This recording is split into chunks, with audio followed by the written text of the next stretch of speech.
மயிலாடுதுறையை அடுத்துள்ளது சோழம்பேட்டை.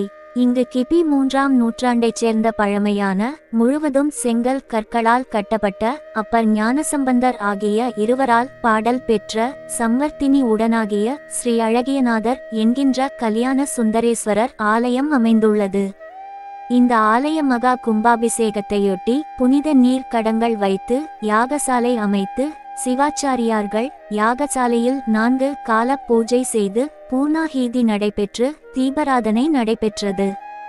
இன்று 4ஆம் கால யாகசாலை பூஜைகள் நிறைவடைந்த நிலையில் புனித நீர் கடங்களை சிவாச்சாரியார் தலையில் சுமந்து வேத மந்திரங்கள் மேள தாளம் முழங்க புறப்பட்டு கோயில் கோபுர கலசங்களை சென்றடைந்து புனித நீரை கோபுர கலசங்களில் மகா கும்பாபிஷேகம் மிக சிறப்பாக நடைபெற்றது. பழமையான இக்கோயில் கும்பாபிஷேகத்தை ஆயிரக்கணக்கான பக்தர்கள் கண்டுகளித்து சிவனின் அருளை